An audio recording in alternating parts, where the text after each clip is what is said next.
Y en este día estamos viendo este tema, esta serie que hemos llamado Reconstruyendo en el libro de Nehemías. Así es que si tiene el libro de Nehemías, abra Nehemías en el capítulo 4. Vamos hoy a ver 3 capítulos del libro de Nehemías y voy a hacer un sermón, un mensaje un poco más corto de lo normal, pero quiero ser muy práctico, tal vez no muy profundo, pero sí muy práctico, porque hoy vamos a aprender 3 verdades maravillosas o 3 principios maravillosos para nuestra vida cuando enfrentamos oposición. ¿Alguna vez usted ha enfrentado oposición? Todos nosotros hemos enfrentado alguna vez conflictos. ¿Alguien? Burlas, críticas, bullying o acoso. Nadie, ¿verdad? Todos sabemos lo que es pasar por bullying y acoso. Si usas lentes, te dicen el cuatro ojos, ¿verdad? Si usas brackets, te dicen el comefierros. Si estás alto, te dicen la jirafa. Si estás gordo, te dicen el hipopótamo, te dicen el elefante, el gordo. Pero siempre hemos recibido críticas, burlas, y hemos crecido muchos de nosotros con esas burlas y con esas críticas constantes. ¿Alguna vez te ridiculizaron o te criticaron o te trataron de intimidar para que no pudieras lograr alguna meta? Obviamente todos hemos experimentado eso, y yo creo que la mayoría de nosotros hemos pasado por las burlas, las críticas, y déjeme decirle, yo se lo he confesado y lo confieso, el Señor me ha dado victoria sobre esto y tengo que luchar con esto, pero yo sé que Dios me ha dado victoria sobre las inseguridades. ¿Por qué? Porque muchas veces yo crecí y criticado, se burlaban de mí, por mi gran estatura me decían de todo, ¿verdad?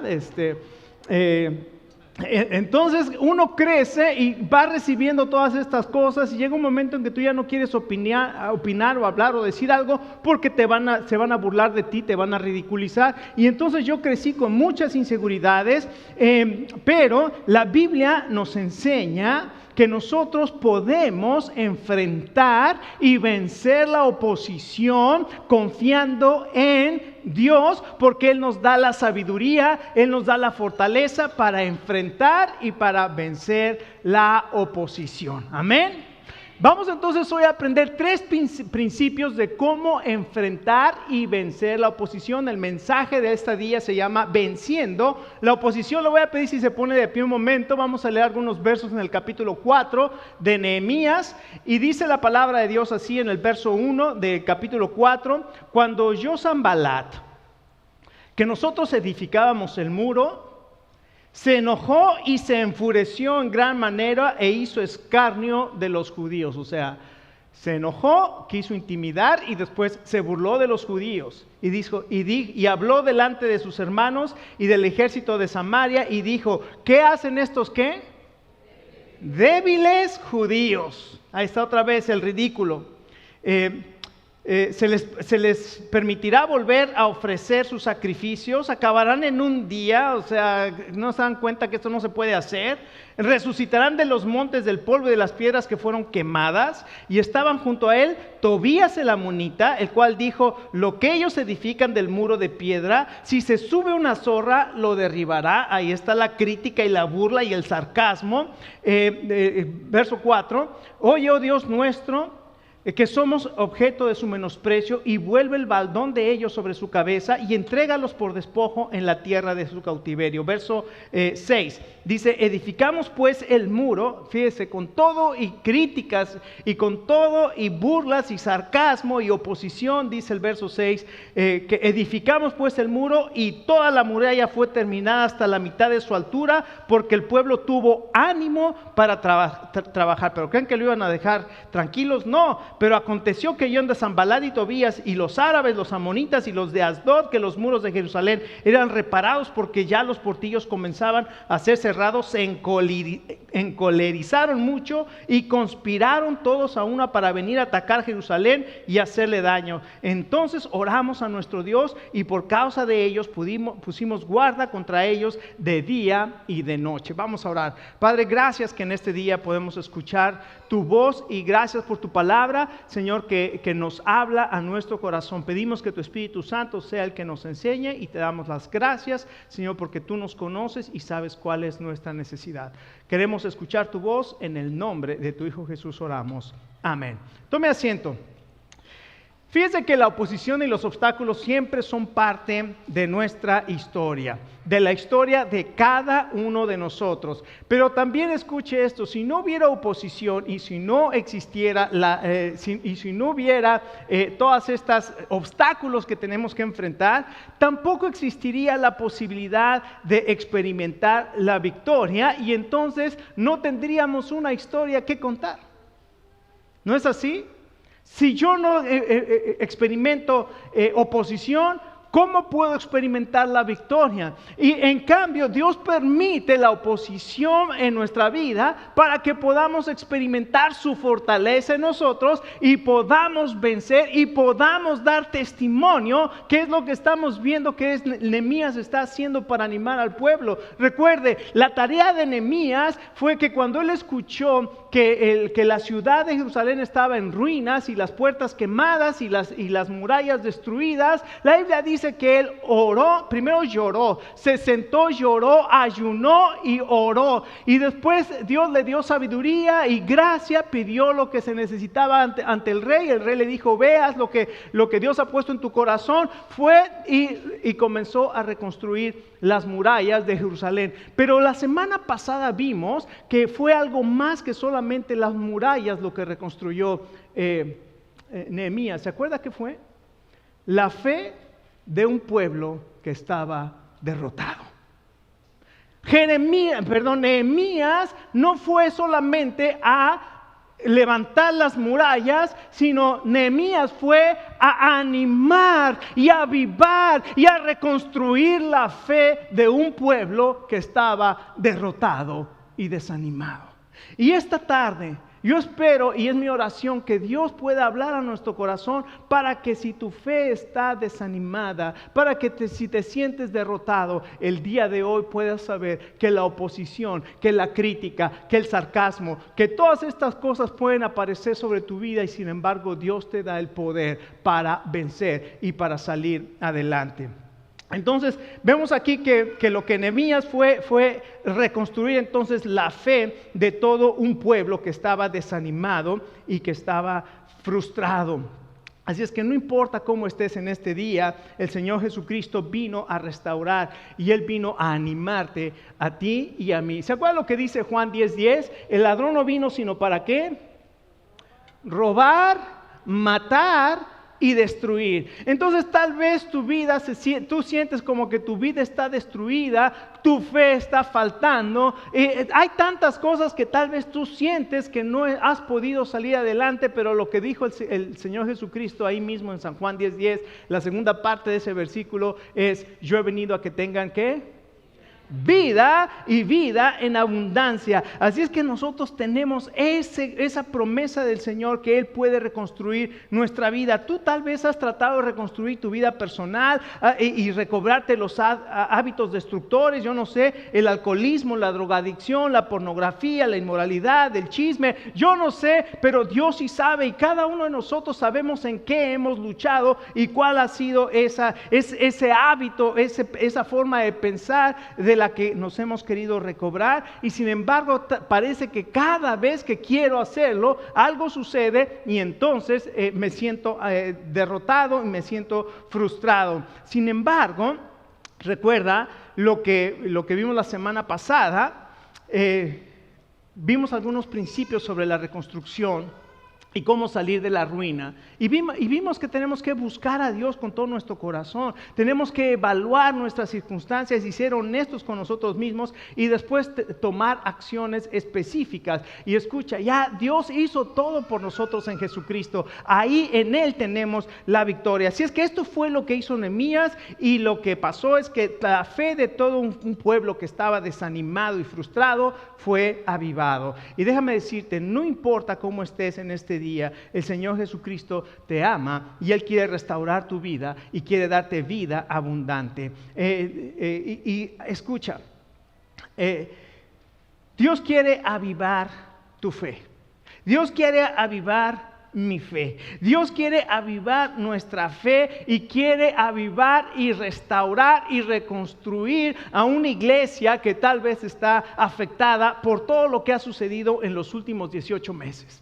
¿No es verdad? El COVID nos ha afectado, el COVID nos ha diseminado, el COVID no ha dejado que seamos una iglesia que vamos constantemente adelante. Hemos tenido que pausar, hemos tenido que arreglar aquí, tenemos que arreglar acá, pero sentimos que no hemos podido trabajar en todo el potencial que Dios nos ha dado. Estamos edificando el reino de Dios y siempre que nosotros estamos haciendo algo para Dios, va a venir oposición. ¿Qué podemos nosotros aprender de este pasaje de la oposición? Aquí están las 3 cosas que vamos a aprender el día de hoy. En primer lugar, vamos a aprender que siempre va a haber oposición externa. ¿Escuchó? ¿Va a haber oposición qué? ¿Sabe cómo se vence la oposición externa? La palabra de Dios dice que con oración. Entonces, la oposición externa la vencemos con... Después vamos a ver que también hay oposición interna. Lo vamos a ver en el capítulo 5, hay oposición interna. ¿Sabe cómo vencer la oposición interna? Obediencia a la palabra de Dios. Entonces, ¿cómo vencemos la oposición externa? Con oración. La oposición interna, obediencia a la palabra de Dios. Y después en el capítulo 6 hay otro tipo de oposición que es una oposición sutil. Una oposición sutil. ¿Sabe cómo enfrentar y vencer la oposición sutil? Ahí va la tercera. Enfocándose en la misión. ¿Cómo? Enfocándose en la misión. Así es que, así de simple, ya tenemos 3 principios para enfrentar y vencer la oposición. Vamos a tener oposición externa que se vence con... Tenemos oposición interna que se vence con obediencia a la palabra, y la oposición sutil que se vence con enfocándonos en la misión. Así es que vamos a ver la primera. En el capítulo 4, todo el capítulo 4 nos habla de esta oposición externa. Y sabemos que siempre que nosotros vamos a querer hacer algo que es significante para Dios, vamos a enfrentar oposición. Y la estrategia del enemigo, escuche cuál es: intimidarte, darte miedo. Y para darte miedo, se va a presentar de diferentes maneras. La crítica, la amenaza, la intimidación. Todas estas tácticas son el enemigo para que tú temas, porque cuando tú temes, entonces muchas veces la respuesta al temor es que te paralizas, no sabes qué hacer. Y cuando comenzaron la obra, vino aquí Sanbalat, y llegó Sanbalat y se enfureció en gran manera en contra de los judíos, e hizo burla y escarnio de ellos, y entonces comenzó a intimidarlos. Pero no solamente fue Sanbalat, también aquí nos habla que Tobías, los amonitas y los de Asdod, y se juntó, hagan de cuenta, todo un ejército alrededor de los judíos que estaban reconstruyendo Jerusalén, con una amenaza de ataque, de burla, de todo esto. Y entonces Sanbalat era el gobernador de Samaria, Tobías era también gobernador, estaban los amonitas, y todos ellos querían impedir la tarea. Ahora imagínate esto. Imagínate un pueblo que ha estado queriendo reconstruir esa ciudad de Jerusalén. Ya llevan 90 años tratando de reconstruir la ciudad. Primero vino Zorobabel con el primer contingente en el año 538 a.C., llegó. Encontraron oposición, no pudieron, Dios mandó a los profetas animaron al pueblo, construyeron finalmente el templo, y ya estaba por lo menos el templo, pero recuerden, la gloria de Dios no descendió como en el tabernáculo o como el templo, estaban desanimados. Después vino otro contingente como 60 años después con Esdras. Y Esdras vino y trató de reconstruir y tampoco pudo, de tal manera que cuando llegó uno de los hermanos de Nehemías a Susa, donde estaba Nehemías, y él le preguntó: ¿cómo está la reconstrucción? Y le dijo: pues las murallas están derribadas, las puertas están quemadas, hay una gran ruina y hay un pueblo desanimado. Y ahí es cuando encontramos a Nehemías. Ahora viene el tercer contingente, el tercer grupo de judíos que viene para reconstruir Jerusalén. Y cuando empiezan a reconstruir, se encuentran con la oposición. ¿Cuál es la respuesta natural a la oposición? Escuchen. ¿De qué manera nos afecta a nosotros la oposición? Bueno, emocionalmente siempre te va a afectar la oposición, porque lo que hizo Sanbalat fue recordarle, en pocas palabras, van a reconstruir estas murallas que ya cuántas veces las hemos destruido, cuántas veces hemos quemado estas puertas y una vez más quieren hacer lo mismo. ¿Qué te dice? Lo que quiere es recordarte tus fracasos.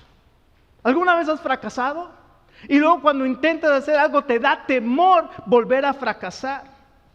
Ese muro ya fue derribado, ese muro ya fue quemado, no puedes hacer esto te infunde desánimo y te infunde temor. No solamente eso, dudaron de sus habilidades. ¿Qué pueden hacer estos débiles judíos? ¿Qué te infunde eso? Inseguridad. Después viene la burla y el sarcasmo. Hasta una zorra puede destruir lo que están levantando. Y eso igualmente te infunde inseguridad. Viene el desánimo por el tamaño de la tarea. No pueden reconstruir todo esto en un día. Son muchas las ruinas, no puedes, y todo el mundo te va a decir no puedes, y cuando todo falla, ahora viene la amenaza, viene el ataque. Ahí el verso 8 y el 11 dice que amenazaron con atacar de diferentes partes. No solamente te afecta emocionalmente, una vez que estás afectado emocionalmente, también físicamente quedas afectado. ¿Por qué? Porque si tu alma está en derrota, que es nuestras emociones, también tu cuerpo sufre físicamente. Te vas a sentir derrotado, te vas a sentir enfermo, te vas a sentir debilitado. ¿Alguna vez has experimentado eso?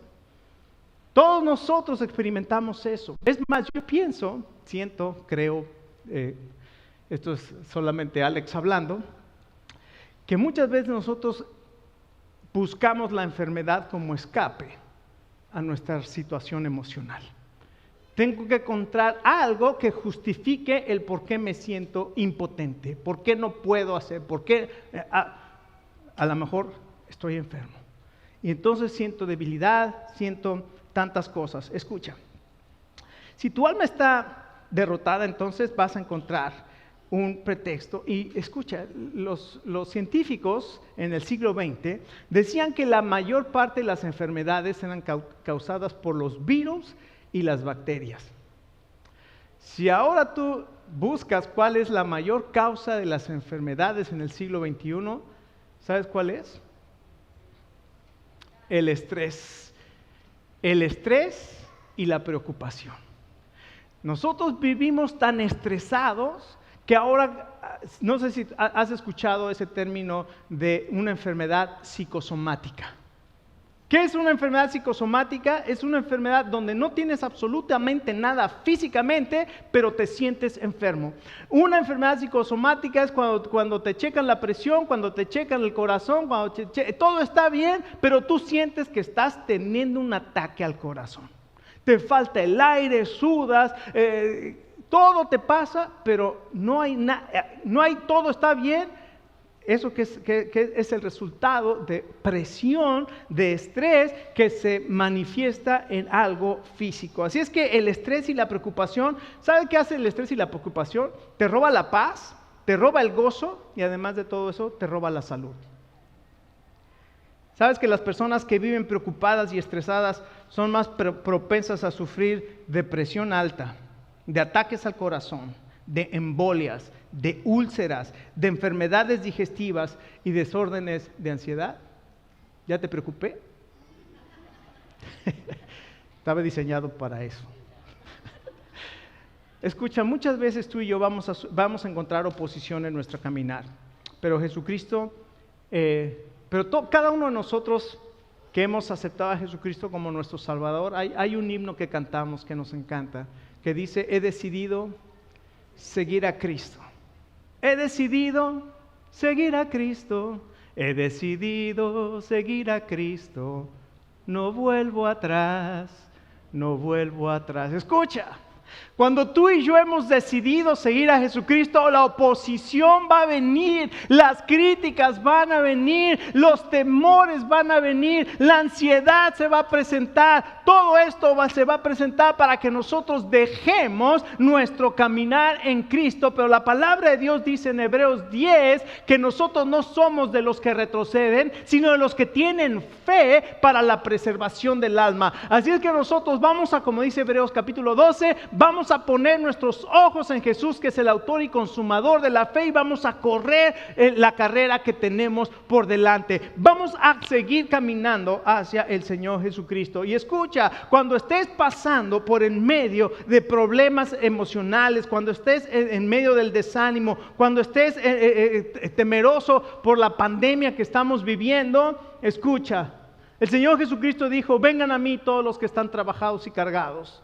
y yo los haré descansar. Ahí está Mateo 11:29, Primera de Pedro 5:7, echando toda nuestra ansiedad sobre de Él, porque Él tiene cuidado de nosotros. Filipenses 4:6 y 7, por nada estéis afanosos, sino sean conocidas vuestras peticiones delante de Dios con toda oración y ruego y acción de gracias, y la paz de Dios que sobrepasa todo entendimiento va a guardar tu pensamiento y tu corazón en Cristo Jesús. Qué maravilloso es saber que en medio de todo esto tenemos un Dios que con su paz que sobrepasa todo entendimiento guarda tu corazón y tu pensamiento en Cristo Jesús. Isaías 26:3 dice: tú guardarás en completa paz aquel cuyo pensamiento en ti persevera, porque en ti ha confiado. ¿Sabes lo que es guardar completa paz? Imagínate, cuando tú constantemente estás pensando, meditando en el Señor te guarda en completa paz. No solamente entonces tenemos una respuesta emocional o natural a la oposición, que son las emociones, pero también hay una respuesta espiritual a la oposición, que es la oración. ¿Se acuerdan cómo vencemos la oposición externa? La oración. Fíjate en el verso 4. Cuando oyeron esto, dice: oye, oh Dios nuestro, somos objeto de menosprecio, y vuelve el baldón de ellos. Aquí encontramos a Nehemías y a todo un pueblo orando porque sus enemigos los están atacando, porque la oposición se ha presentado. Mira el verso 9 y dice: entonces oramos a nuestro Señor, y por causa de ellos pusimos guarda contra ellos de día y de noche. Encontramos a un pueblo que comienza y que cada vez que viene la oposición, ¿qué es lo que hacen? Oran. Y ya está trillada esa frase que nosotros conocemos: la oración tiene ¿qué? Poder. Todos nosotros conocemos esa frase, que la oración tiene poder. Todos nosotros conocemos esa frase que dice: Dios escucha las oraciones de sus hijos. Todos nosotros hemos escuchado esa frase que te dice: no, es que Dios te manda a orar. Y todos sabemos que la Biblia dice, y que muchas veces decimos: Dios siempre responde a la oración. Pero cuando nosotros vamos y vemos la vida del Señor Jesucristo, vamos a encontrar al Señor Jesucristo no solamente lo sabía, sino el Señor Jesucristo ¿qué? Lo hacía. Y nosotros, me encanta ese pasaje en los evangelios, dice que siendo aún de mañana, cuando todavía ni siquiera amanecía, el Señor Jesucristo se iba y oraba. Encontramos al Señor Jesucristo enseñándonos a nosotros a depender y a desarrollar una vida de oración. ¿Por qué no podemos vivir victoriosos? Porque no hemos desarrollado una vida de oración. ¿Cómo puedes tener una vida de oración? Déjeme decirle, para mí la oración es lo más difícil, la disciplina más difícil que como cristiano tengo. ¿Por qué? Porque, como dijo el otro día mi esposa, le dio un ataque. ¿Cómo fue, Lynn, que tuviste una lucha, no te podías levantar de la cama porque tuviste una lucha con Sabanás? Con Sabanás. Se le pegan las sábanas. Y muchos de nosotros pasamos por lo mismo.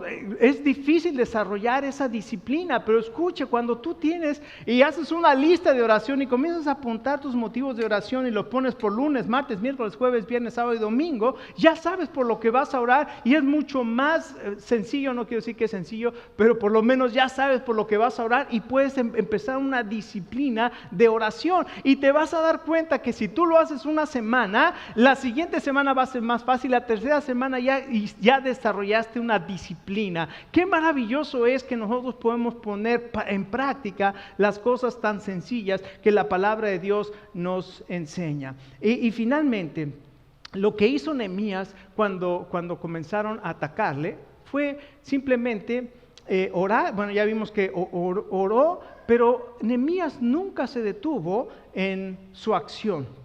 Mire lo que dice el verso 6. Dice el verso 6: edificamos pues el muro y toda la muralla fue terminada hasta la mitad de la altura. Estaba la oposición y ellos seguían trabajando. No se pararon. Y eso me impresionó. Porque estaba la oposición y no se pararon para ver qué vamos a hacer con la oposición. Ellos siguieron trabajando en medio de la oposición. Y ellos siguieron trabajando y terminaron la mitad y siguieron atacándolos. Y entonces dijeron, ahora vamos a poner guardas. Y durante el día y la noche tenían guardas que les estaban diciendo. Y siguió la oposición y ellos estaban con sus espadas. Todo el tiempo no se quitaban las espadas ni para el baño ni para ir a dormir. Tenían la espada en todo el tiempo. Y siguió el ataque, y con una mano estaban con la cuchara y con la otra estaban con la espada, pero nunca pararon la misión. Ellos pusieron acción. Escucha, tenemos enemigos tú y yo, pero Jesucristo ya los ha vencido. ¿Sabías? Déjame darte esa noticia. El Señor Jesucristo ya venció nuestros enemigos. Entonces tenemos claramente la primera manera en que que encontramos oposición es la externa y la vencemos con.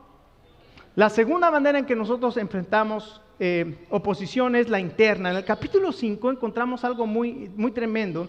Dice, entonces hubo gran clamor, 5:1, del pueblo. ¿De qué clamaron? De que los amonitas nos están atacando, de que los samaritanos vinieron para acá. Escucha lo que dice, entonces hubo gran clamor del pueblo y de sus mujeres. ¿Contra quién? Contra sus hermanos judíos. Había quienes decían, nosotros, nuestros hijos y nuestras hijas somos muchos, por tanto, hemos pedido prestado grano para comer y vivir. Escuche, llegó un momento en que los que estaban reconstruyendo y los que estaban habitando en Jerusalén no tenían para comer. Entonces, ¿qué hicieron? Pidieron prestado. Y los que le prestaron les estaban cobrando muchos intereses. Y entonces no tenía para pagar. Y entonces, ¿qué hicieron? Pusieron sus tierras en prenda para que pudieran seguir trabajando. ¿Y qué pasó cuando no pudieron pagar y perdieron sus tierras? Comenzaron a vender a sus hijos y a sus hijas en esclavitud a los propios judíos. Y dice la Biblia, aquí en capítulo 5, que cuando Nehemías se enteró de eso, dice que se enojó en gran manera y fue y reclamó. Y dice el verso 6, y me enojé en gran manera cuando oí el clamor y estas palabras. Entonces lo medité y reprendí a los nobles y a los oficiales y les dije, exigís intereses cada uno a vuestros hermanos, y convoqué con ellos una gran asamblea y les dije, nosotros según nuestras posibilidades rescatamos a nuestros hermanos judíos que han sido vendidos a las naciones, y ustedes los venden a sus hermanos y serán vendidos a nosotros. Y callaron, pues no tuvieron que responder. Y les dijo, no es bueno lo que están haciendo. Enfrentó a toda esta gente que estaba sacando provecho. Es increíble que la gente saque provecho en tiempos de angustia y de aflicción. ¿No lo creen?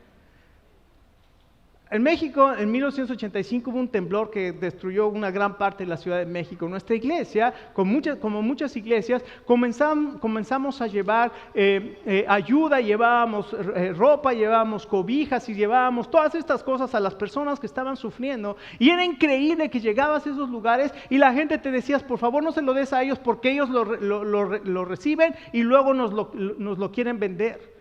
Es increíble cuando tú les estás regalando a la gente, otra gente viene, lo agarra y luego lo vende. Bueno, los judíos estaban haciendo eso. Y déjeme decirle una cosa, porque eso no solamente pasa con los judíos, o no solamente pasa cuando hay un temblor, a veces en la iglesia también sucede. ¿Por qué? Porque en la iglesia también somos seres humanos y a veces pensamos que somos muy espirituales y comenzamos las críticas y empezamos las murmuraciones y empezamos los grupitos y empezamos esto y aquello y comenzamos a destruir de adentro la iglesia.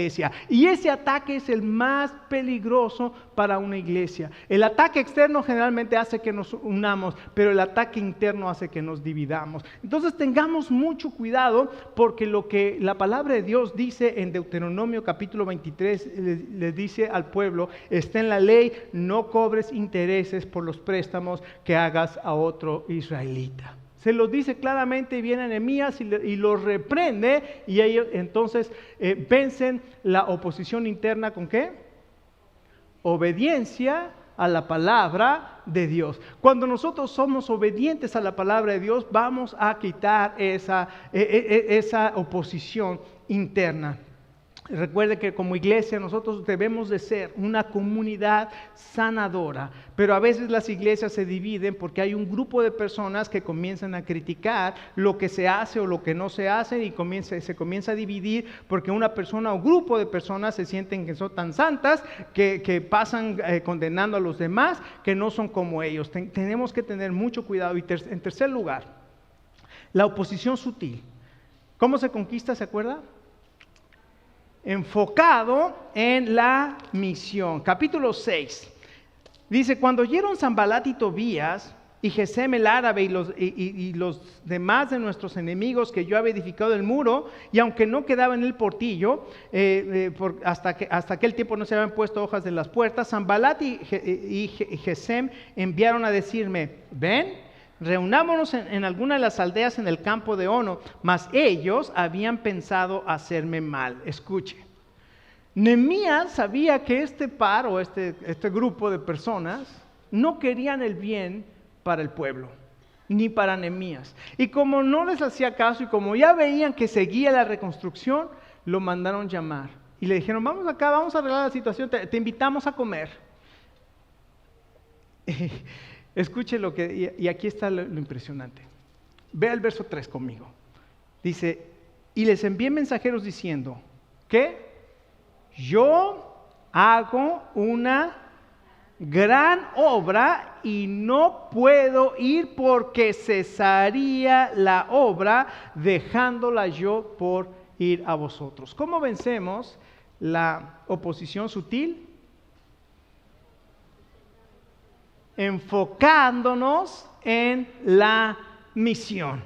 ¿Por qué? Porque el enemigo va a querer desenfocarte de la misión, te va a llamar, te va a decir, va a querer arreglar, pero tú tienes una misión que Dios te ha dado. Dios nos ha dado una misión para seguirla. Tengamos mucho cuidado. ¿Sabe qué hicieron después Sanbalat? Como vieron que Nehemías no iba a abandonar, entonces le pagaron a un profeta para que viniera y le dijera a Nehemías, tengo palabra de Dios de que te van a matar. Si no dejas de hacer esto, te van a matar. Y dice Nehemías, y yo entendí que esa profecía no venía de Dios, sino que le habían sobornado Sanbalat y Tobías, lo habían sobornado para que me dijera esas palabras. Van a venir los engaños sutiles, van a venir las acusaciones, porque más adelante le dice, tú estás construyendo esas murallas porque te quieres hacer rey, tú estás haciendo esto y has puesto profetas para que hablen bien de ti y te promuevan para ser rey. Van a venir todas esas profecías falsas, que también esos profetas falsos que se aparecen y según vienen a hablar profecía. Sin embargo, la palabra de Dios nos dice, tú enfócate en la misión. Escuche. Versos 15 y 16. Dice la palabra de Dios así. Fue terminada pues el muro. Vino la oposición externa y oraron. Vino la oposición interna y obedecieron la palabra de Dios. Vino la oposición sutil y ellos se enfocaron en la misión de Dios. Y dice el verso 15, fue terminado pues el muro el 25 del mes de Elul en 52 días. Y cuando lo oyeron todos nuestros enemigos temieron, todas las naciones que estaban alrededor de nosotros, y se sintieron humillados y conocieron que por nuestro Dios había sido hecha esta obra. 52 días, Nehemías y el pueblo se enfocaron en la misión. Vino la oposición, oraron, siguió la oposición interna, obedecieron la palabra de Dios. Vino la oposición sutil, se enfocaron en la misión. 52 días después tenían toda la muralla hecha y todas las naciones temieron. ¿Sabe por qué yo no creo que ni Sanbalat, ni Tobías, ni los samaritanos, ni todos esos quisieron atacarlos cuando bien pudieron haberlo hecho? Sin embargo, nunca lo hicieron, porque unos cuantos años atrás, Amán había engañado al rey para que hiciera un decreto para que de todas las naciones mataran a los judíos. Pero la reina Esther había sido puesta ahí para un tiempo como ese, y entró y arriesgó su vida y habló al rey, y el rey dijo con Mardoqueo: haz un edicto donde los judíos se puedan defender, y los judíos se defendieron. Dios les dio la victoria y acabaron con todos sus enemigos, y ahí vemos la mano de Dios. Y unos cuantos años antes Dios les había dado una gran victoria a todos los judíos en todas las provincias, 120 provincias de todo el imperio persa, y cuando estaban en Jerusalén no se atrevieron a atacarlos, y Dios les dio la victoria. Escucha, Dios puede reconstruir tu vida, Dios puede reconstruir tu matrimonio, Dios puede reconstruir tus relaciones personales, tu vida emocional, tu vida financiera.